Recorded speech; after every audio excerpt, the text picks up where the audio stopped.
oportunidade, nós estaremos falando então em 1 Timóteo, capítulo 3, do verso 8 ao verso 13. Assim diz o texto sagrado.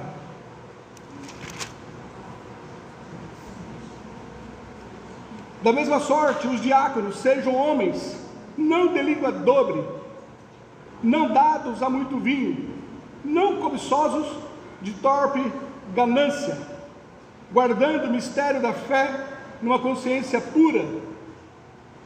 E também estes sejam primeiro provados, depois sirvam, se forem irrepreensíveis. Da mesma sorte, as esposas sejam honestas, não maldizentes, sóbrias e fiéis em tudo. Os diáconos sejam maridos de uma só mulher, governem bem a seus filhos e suas próprias casas, porque os que servirem bem como diáconos adquirirão para si uma boa posição e muita confiança na fé que há em Cristo Jesus. Vamos orar. Pai, bendito, louvado, santo, maravilhoso é o teu nome. Dou graças por poder estar aqui, nesse lugar, juntamente com os teus filhos, para poder ofertar o culto ao Senhor, para poder me dobrar diante de Ti e dar-lhe a honra no qual o Seu nome é devido. Te dou graças por poder participar deste culto. Obrigado também pelo Senhor me dar a oportunidade de falar em Teu nome. Para tanto eu suplico o auxílio do Teu Espírito Santo, no qual me iluminou, me capacitou, e agora que me auxilie para que eu transmita a Tua palavra. Que o mesmo Espírito venha dar o entendimento àqueles que possam ouvir, o entendimento para poder discernir o que vem de Ti, e só reter no coração o que vier da Tua parte. Senhor, eu oro a Ti em nome de Jesus, amém. Podeis assentar, irmãos.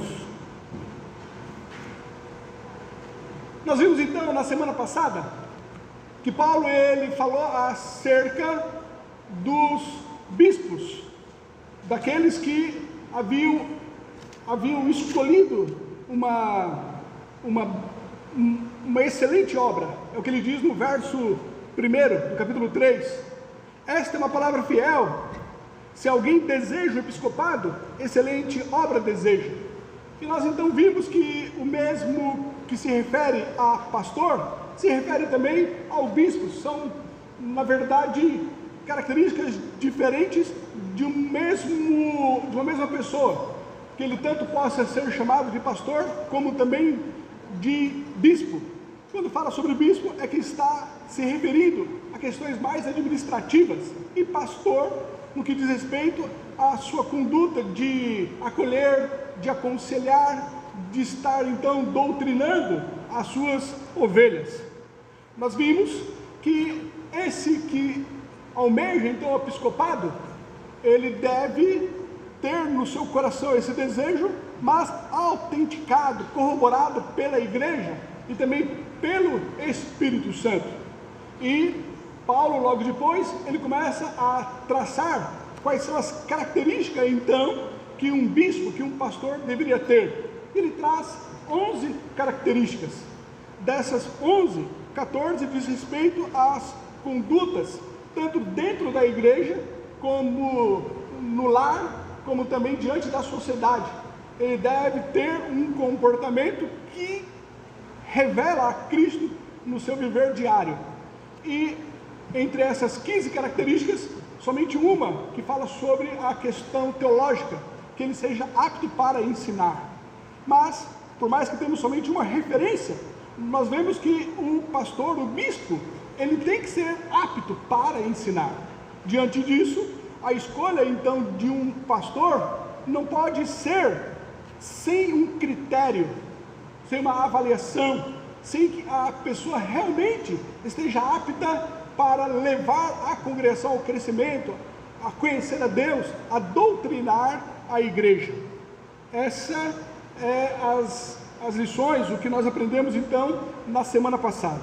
A partir agora do verso 8, Paulo ele começa a falar sobre os diáconos. Ele começa então dizendo no verso 8: da mesma sorte os diáconos. É como que ele esteja dizendo, assim como eu acabei de falar sobre os bispos, sobre as características dos bispos, assim como eu mostrei o que é necessário para um pastor, agora, da mesma forma, eu passo a falar sobre os diáconos. Os diáconos, eles eram homens separados pela igreja para fazerem o serviço social. Pelo menos esse foi o fundamento inicial, a proposta inicial para a escolha então dos diáconos. Podemos ver isso em Atos, capítulo 6, do verso 1 ao verso 6, onde assim diz: ora, naqueles dias, crescendo o número dos discípulos, houve uma murmuração dos gregos contra os hebreus, porque as suas viúvas eram desprezadas no ministério cotidiano.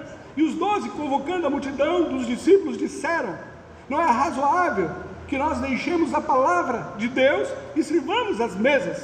Escolhei, pois, irmãos, entre vós 7 homens de boa reputação, cheios do Espírito Santo e de boa sabedoria, aos quais constituamos sobre este importante negócio. Mas nós perseveraremos na oração e no ministério da palavra.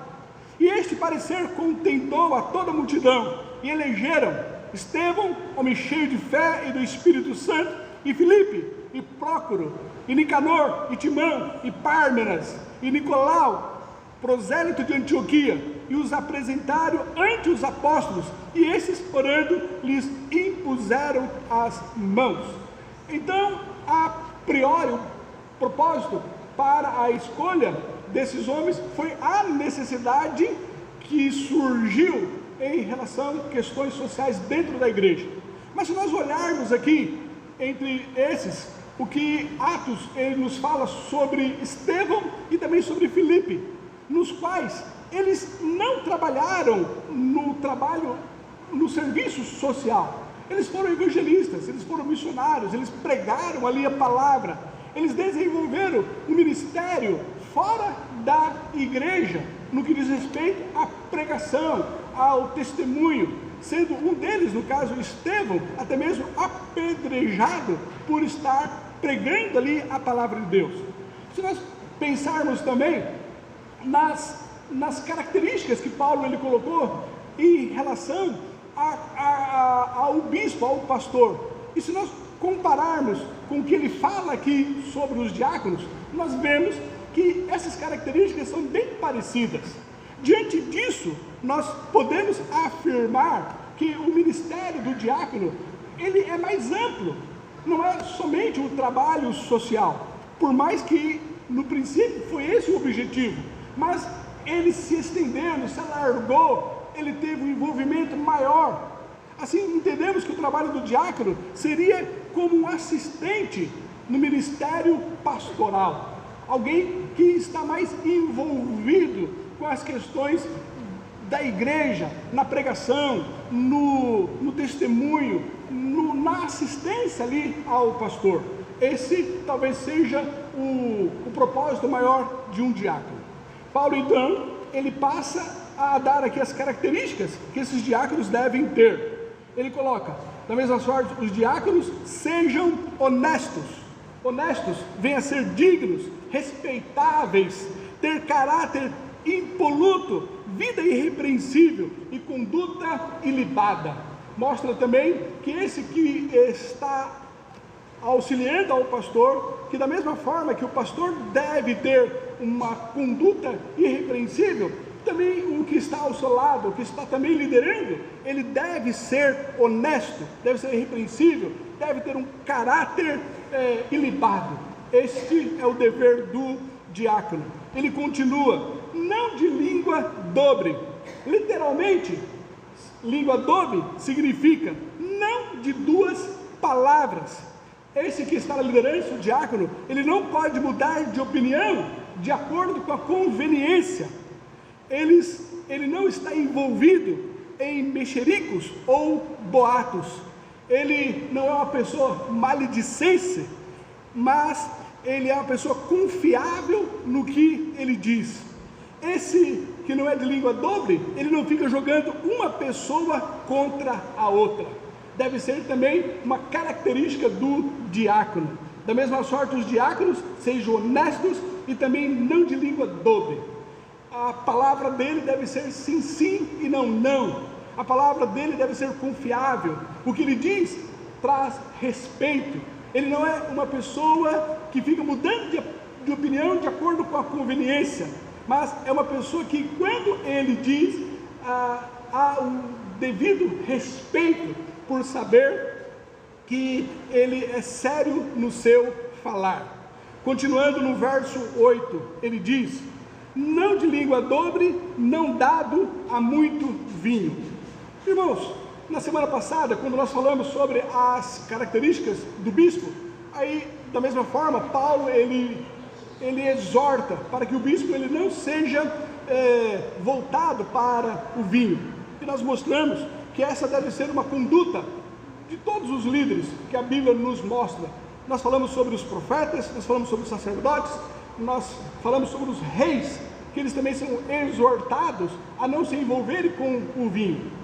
Paulo ele também mostra que esse que está na liderança, os diáconos, eles devem realmente não ser dados ao vinho. Irmãos, nós nos lembramos aqui de Noé. Quando olhamos para Noé, a Escritura Sagrada nos mostra que ele era um homem justo, um homem temente a Deus, o pregoeiro da justiça. Diante de toda uma geração que fora destruída, nós vemos que Deus ele poupou a Noé, esse em meio a toda uma geração, e por causa deste homem justo, a sua esposa, os seus filhos e também as suas noras, 8 pessoas foram ali preservadas na arca de Noé. Toda uma geração então fora destruída ali no dilúvio. Logo depois que as águas se baixaram, a palavra de Deus nos fala qual foi o comportamento primeiro de Noé. Ele então plantou ali uma vinha e dela ele colheu uvas e fez ali um vinho. E nós sabemos então qual é a consequência disso. Ele se embriagou, ele entrou então em sua tenda e um dos filhos dele o viu, fez chacota contra ele e ele então amaldiçoa o seu filho Cão. Irmãos, nós não queremos tirar aqui o mérito dessa atitude errada de Cão, do fato dele não respeitar o seu pai, do fato dele não honrar o seu pai, do fato dele fazer chacota, porque ele viu ali o seu pai nu dentro de uma tenda. Nós entendemos o erro também de Cão, pelo fato dele chamar ali o seu outro irmão para presenciar ali a nudez do seu pai.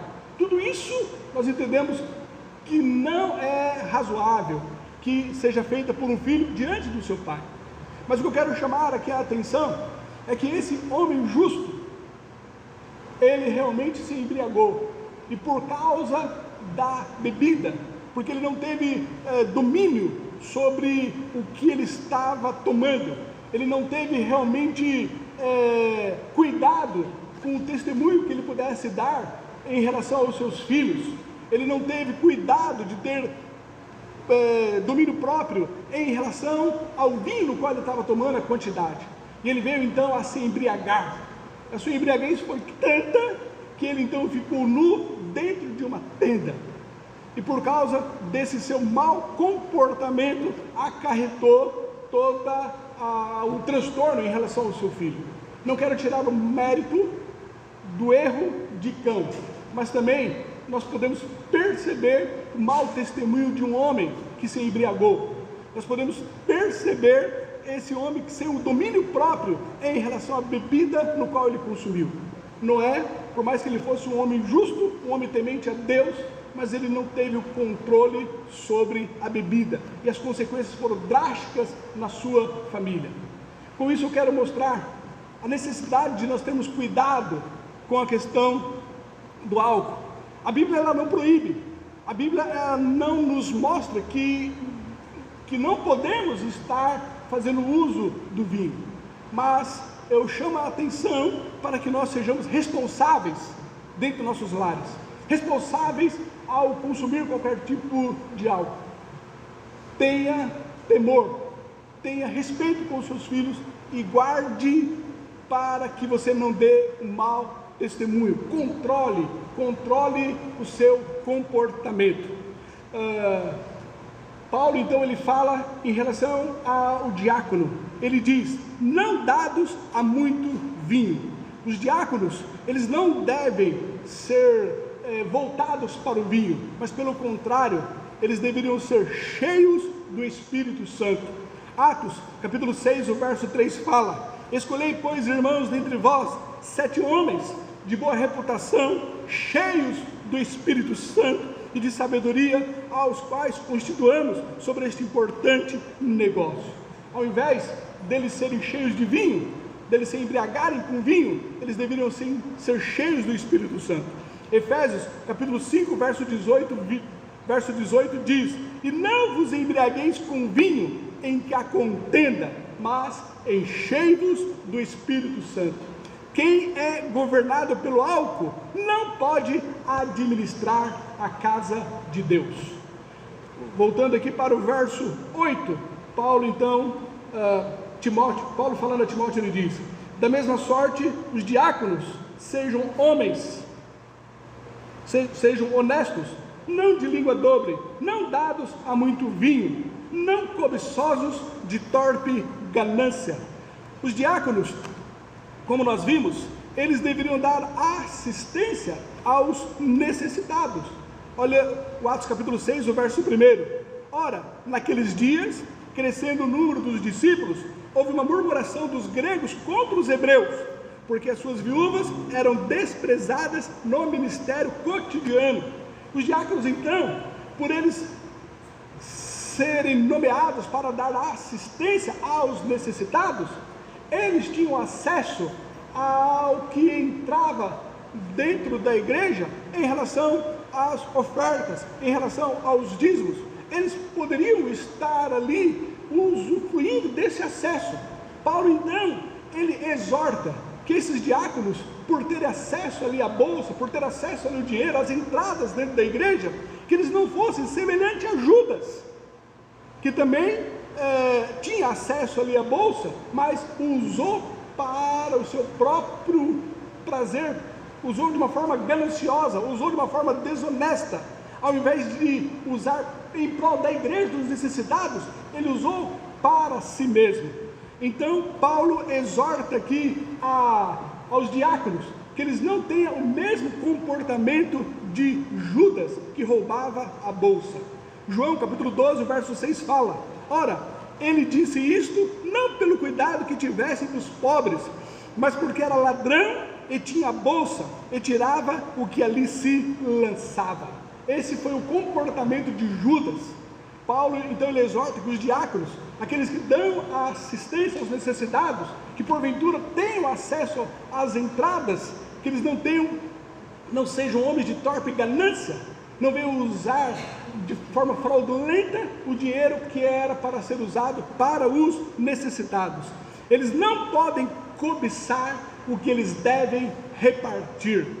Ed Hendrickson, um comentarista, ele fala acerca desse texto o seguinte: é alguém que furta, que abraça uma boa causa, movido pelo amor à vantagem material. É o homem de espírito mercenário, que se entrega por inteiro na busca de riquezas, ansioso por aumentar as suas posses, sem importar se os métodos são justos ou maus. Paulo então exorta que esses diáconos, eles não sejam cobiçosos de torpe ganância. O verso 9: guardando o mistério da fé numa consciência pura. O mistério, ele veio a ser algo que outrora era oculto, mas agora fora revelado por Deus. Paulo então ele está fazendo um contraste em relação aos falsos mestres, que eles rejeitavam essa revelação, essas verdades de Deus. Ele diz: guardando o mistério da fé numa consciência pura, que isso que está sendo revelado por Deus, esse mistério que agora está sendo revelado, que eles possam confiar. que eles possam dar credibilidade, que eles não venham ser como esses falsos mestres que não estavam acreditando nesse evangelho. 1 Timóteo capítulo 1, verso 19 diz: conservando a fé e a boa consciência, a qual alguns, rejeitando, fizeram naufrágio na fé. Rejeitaram a boa consciência, se desviaram da verdade, das doutrinas básicas da fé, e por isso eles realmente naufragaram na fé. O verso 10, ele diz: e também estes sejam primeiro provados, depois sirvam, se forem irrepreensíveis. Algo que é importante nós vermos aqui nesse texto, que é a necessidade para esse candidato ao diaconato, candidato à liderança, candidato a exercer algum cargo dentro da igreja, que ele seja provado durante um período, e que a congregação ela possa ver a sua doutrina, ele possa ver o seu caráter, possa ver os seus dons, se ele realmente está apresentando à igreja, que ele, antes de exercer um cargo, que na verdade possamos ver o seu comportamento, se realmente ele é uma pessoa apta para exercer esse cargo no qual está sendo requerido. Diz aqui o verso 10, estes sejam primeiro provados, depois sirvam, se forem irrepreensíveis. Há uma necessidade de um teste, de uma prova, há necessidade de que ele mostre se ele está apto para exercer o devido cargo. Aqui duas verdades, elas são apresentadas aqui. A primeira, que a igreja ela é responsável para a escolha de seus líderes.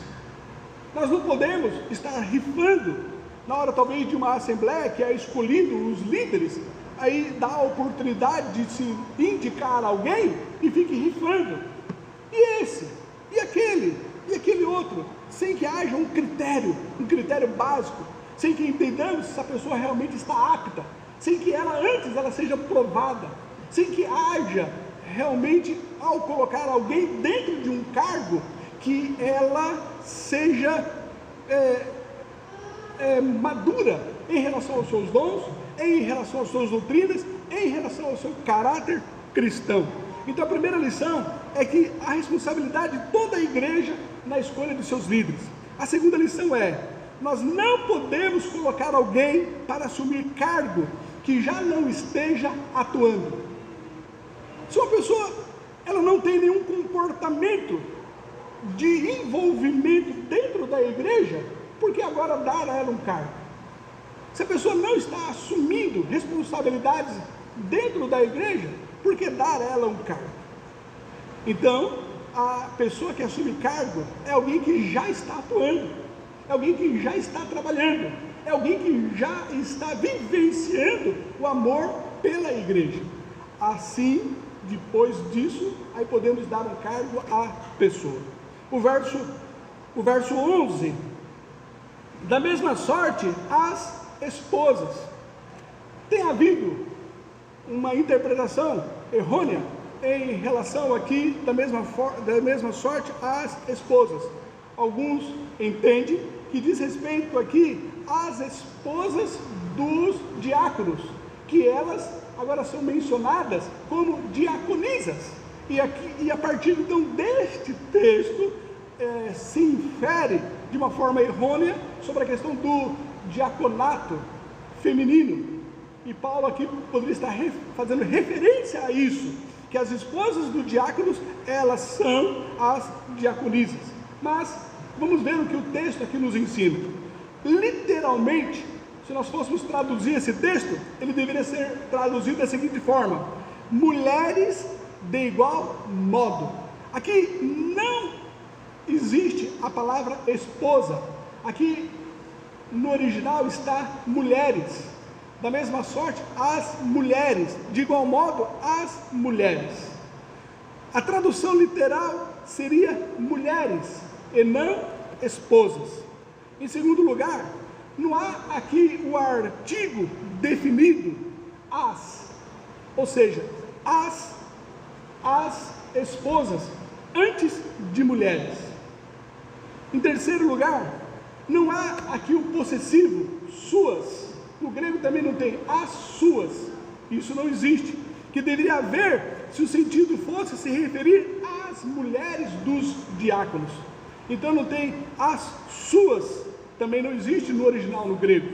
E também com referência aos bispos, nós vemos que as esposas deles não são mencionadas. Então, por que Paulo, se ele não se refere, quando vai falar sobre o comportamento dos bispos, ele não fala sobre as esposas dele? Porque estaria falando aqui sobre as esposas dos diáconos. E outra questão que devemos aprender aqui, que essas mulheres não são chamadas de diaconisas. O que nós podemos ver aqui no verso 11, da mesma sorte as mulheres, da mesma sorte mulheres, das mesmas sorte mulheres. Paulo, ele está se referindo aqui a um grupo de mulheres que auxiliavam aos pastores, aos líderes, auxiliavam ali a igreja. Ele não está se referindo aqui ao cargo de diaconisa. Paulo não está se referindo aqui às esposas dos diáconos. No original não fala esposa, no original fala mulheres. O que Paulo fala é sobre mulheres que também estavam exercendo cargos, auxiliando, trabalhando dentro da igreja. Então Paulo fala que essas mulheres também da mesma forma, essas mulheres que atuam, essas mulheres que trabalham, essas mulheres que estão exercendo cargo, isso era comum dentro da igreja, mulheres auxiliarem, por exemplo, no ministério de Jesus. Lucas, capítulo 8, do verso 1 ao verso 3 diz: e aconteceu depois disso que andava de cidade em cidade, de aldeia em aldeia, pregando e anunciando o evangelho do reino de Deus.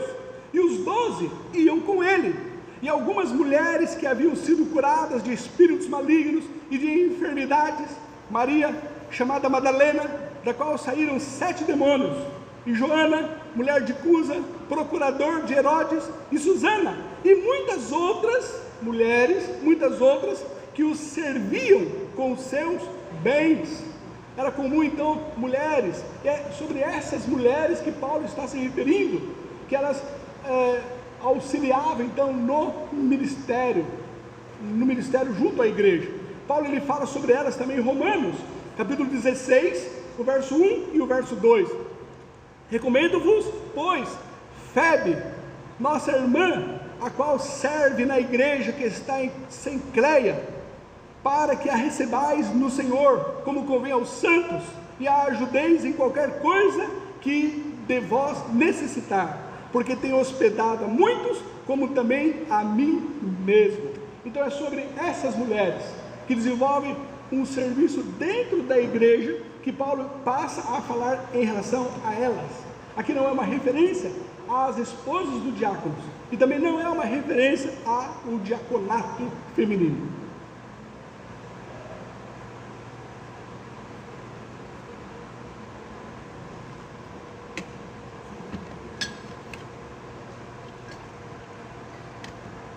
Então, verso 11, da mesma sorte, as mulheres sejam honestas, não maldizentes, sóbrias e fiéis em tudo.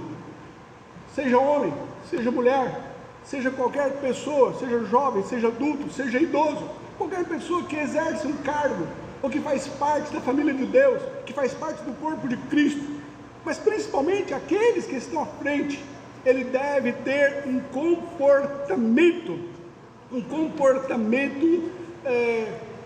irrefutável, deve ter o caráter, deve ter a conduta, deve ser honesto, não pode ser maldizente, deve ser sóbrio e deve ser fiel em tudo.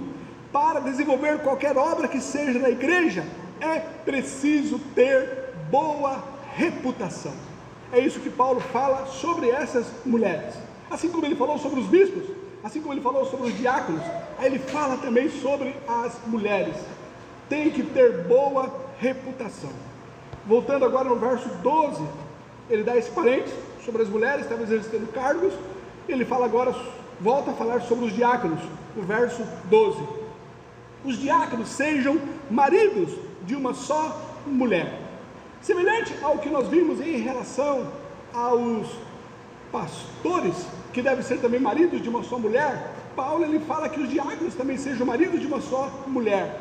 Aqui está fazendo referência ao casamento monogâmico, que esses diáconos, eles devem honrar as suas esposas, que eles não devem ter nenhum tipo de relacionamento fora do casamento, que a mulher no qual é a sua esposa deve ser honrada dentro do matrimônio, visto que qualquer tipo de relação sexual fora do casamento constitui-se pecado. O diácono deve ser o exemplo na sua conduta, deve ser marido de uma só mulher, ou seja, tendo então a sua vida irrepreensível, não tendo nenhum relacionamento extraconjugal, não tendo nenhum relacionamento fora do casamento, honrando o seu matrimônio, honrando o seu casamento. É isso que Paulo lhe diz aqui: os diáconos sejam maridos de uma só mulher. O verso 12 continua: e governe bem os seus filhos e as suas próprias casas. Da mesma forma, em relação aos bispos, os diáconos, por mais que eles estejam exercendo cargo dentro da igreja, mas ele é um cristão onde quer que ele vá. Então, dentro do seu contexto familiar, ele também deve governar bem os seus filhos e as suas próprias casas. O seu comportamento, então, dentro de casa, deve refletir o seu comportamento que ele exerce dentro da igreja. Ele deve ser exemplo no lar, deve governar bem os seus filhos e as suas próprias casas. O verso 13: porque os que servirem bem como diáconos adquirirão para si uma boa posição e muita confiança na fé que há em Cristo Jesus. Porque os que servirem bem como diáconos adquirirão para si uma boa posição. Essa posição vem a ser um grau de espiritualidade, uma posição de honra aos olhos de Deus e da igreja. Por causa do seu exemplo, por causa da sua conduta, por causa do seu comportamento ilibado, ele é uma referência. E ele serve então de respeito, ele tem uma posição de honra diante da igreja e também diante de Deus. A Bíblia fala para nós honrarmos aos que na verdade devem ser honrados pelo seu comportamento, pela sua conduta, pelo seu caráter. Ele tem uma reputação. Os que servirem bem como diáconos adquirirão para si uma boa posição e muita confiança na fé que há em Cristo Jesus. Confiança vem a ser a liberdade na fala ou ousadia diante de Deus e dos homens. Assim como ele não é uma pessoa de língua dobre, mas na verdade ele é uma pessoa confiável, nós respeitamos quando ele exerce a sua opinião, quando ele dá um conselho, quando ele então opina algo, porque na verdade ele é uma pessoa honrada, que através do seu comportamento, através da sua conduta, deve ser respeitado quando se fala. Por isso, quando nós colocarmos alguém na liderança, aqui no caso são os diáconos, que ele deve ser alguém com uma boa reputação, não de língua dobre, mas uma pessoa com muita confiança, na fé que há em Cristo Jesus. Essa confiança vem a ser a liberdade na fala, a ousadia diante de Deus e dos homens. O serviço fiel fará com que ele cresça na sua confiança em Cristo. Pois bem, Paulo, ele traça aqui quais são as características, quais são os requisitos que deve ter um diácono para então exercer este cargo. Aprendemos que as qualificações para o episcopado e para o diaconato são muito semelhantes. São as qualificações básicas que todos os líderes cristãos eles devem ter.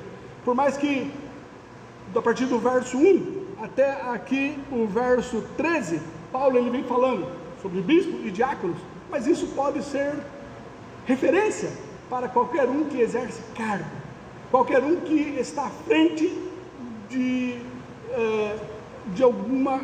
assumindo qualquer cargo dentro da igreja, seja um professor de escola dominical, seja alguém que está à frente do louvor, à frente do serviço social, a alguém que está diante do Ministério de Crianças, enfim, alguém que esteja nos eventos, se ele está numa liderança, ele deve ter esses critérios básicos para assumir tal cargo. Bom seria que nós aplicássemos esses princípios para indicar e para colocar alguém em nossa liderança. Que Deus então nos ajude. Vamos orar. Obrigado ao Senhor, porque nós temos aprendido verdades acerca da Tua Palavra, para o melhor andamento da Tua igreja.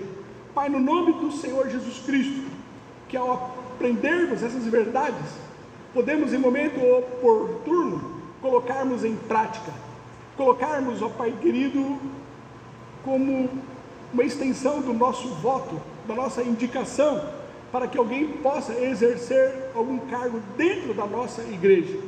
Dá-nos, ó Pai querido, o devido temor, para então escolhermos ou para assumirmos cargos.